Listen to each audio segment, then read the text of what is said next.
This is Talk Business and Politics with Roby Brock. I'm Roby Brock. Welcome to today's Talk Business and Politics Daily. It's Thursday, September 22nd. Here are your top stories of the day. The University of Arkansas World Trade Center is preparing to make a third trip to Cuba on September 27th to meet with officials conducting an international fair in Havana. Several Arkansas businesses are interested in taking part in the trip, including a candle maker, rice and grain operators, and even an oil importer. Check out the story at talkbusiness.net. Mike Leavitt served as President George W. Bush's Secretary of Health and Human Services, and before that as Environmental Protection Agency Administrator. He was in Little Rock on Wednesday to speak to the Arkansas Health Insurance Marketplace Board of Directors. Talk Business and Politics' Steve Bronner sat down with Leavitt for a one-on-one conversation about the future of health care.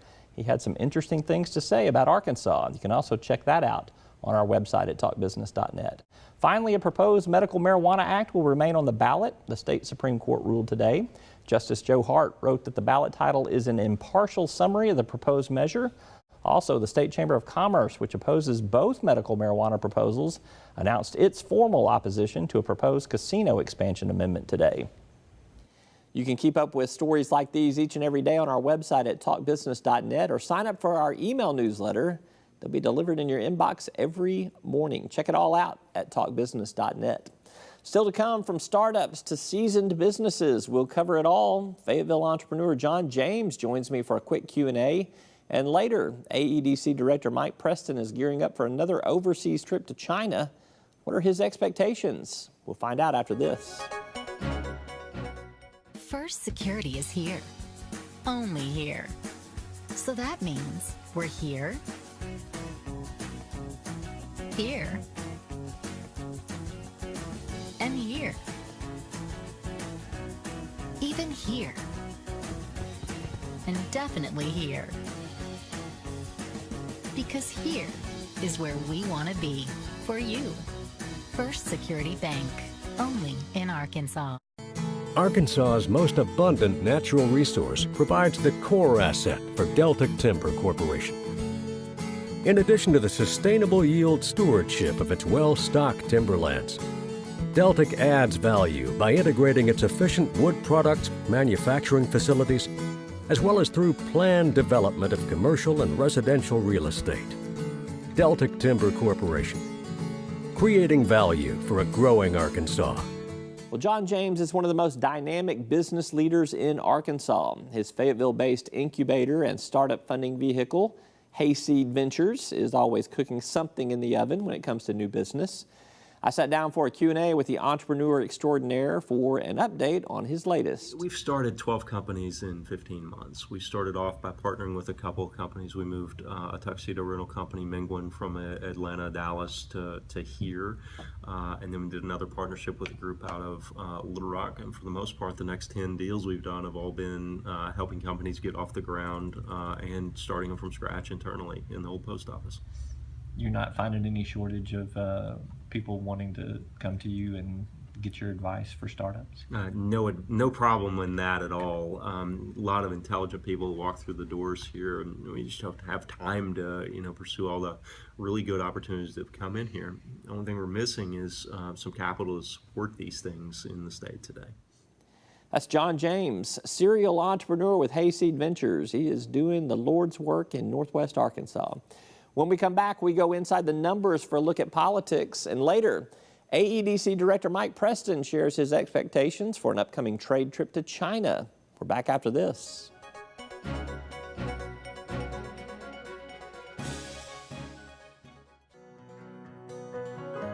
Each day, the promise of our nation begins again. Arkansas and America moving forward. I help make that promise a reality. It's not for everyone, but people everywhere depend on us. Oh, I love you too. Trucking delivers, or everything stops. And that's what drives me. I did. As Arkansas's population grows, so do our energy demands. But with the right mix of resources, reliable, affordable power will always be a reality. These resources are all around us in our rivers, blowing through our trees, even right below our feet. The answer isn't focusing on one resource, it's embracing them all. The electric cooperatives of Arkansas know that a balanced approach to power builds our communities and powers our dreams. Visit themixmatters.com and see why there's power in knowledge.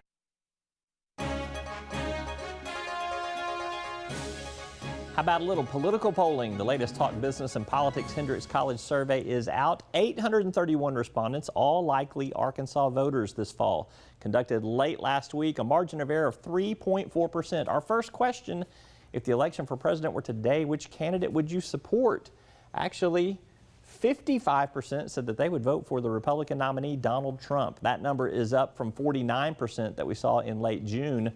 On the Democratic side, 34% said that they would be supporting Democrat Hillary Clinton, the former First Lady of the natural state. Clearly, Hillary Clinton has become a nationalized candidate in the eyes of Arkansas voters.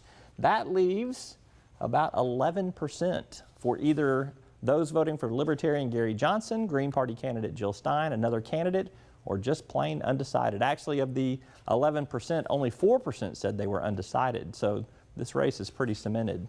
You can check out these poll results, plus analysis, plus a look at President Obama's latest approval rating at our website at talkbusiness.net. After the break, AEDC Director Mike Preston. We're back after this. Circuits turn on the lights by making a connection, by closing the loop. At Entergy, we believe our economy is circular too. What you put in comes back. So we invest billions in new infrastructure, which helps attract new industry, which helps create new jobs. We partner with local communities to electrify the economy, and together we power life. Entergy. You've likely heard of the Great Arkansas Treasure Hunt. In fact, you or your business may have property to claim in the hunt. But where does this treasure come from? Businesses like yours. The law calls it unclaimed property. If your business is holding money on its books that you've not been able to return to the owner, it's most likely unclaimed property, and the law requires it to be sent to the State Auditor's office each year. Auditor Andrea Lee's office can make the process for businesses to comply with the law easy and straightforward. Help us help you return Arkansans' unclaimed property at auditor.ar.gov. Mike Preston, the director of the Arkansas Economic Development Commission, is gearing up for his second trade trip to China with Governor Asa Hutchinson. Last trip, they advanced the $1.3 billion Sun paper mill headed for South Arkansas. What are Preston's expectations for this next overseas journey? We're looking forward to another trip. China's a huge country, and we've realized that if you're not there, you're not going to progress or bring the jobs over here, bring the investment. So it's important for us to go back. It was about a year ago, last year, when we went and worked on the deal with Sun Paper. We're looking forward to going back this year, working with more companies. Ever since the Sun Paper announcement, we've had a lot of interest in Arkansas. So we're getting ready to go back and see if we can work some of these deals, bring more investment back with us, bring some more jobs back to Arkansas. That's Mike Preston with the Arkansas Economic Development Commission. You can read more about some of the other efforts underway at AEDC on our website. Wes Brown just completed a 3-part series on the subject. You can check it out at talkbusiness.net. That's all for today. Thank you so much for watching. I'm Roby Brock. We'll see you next time.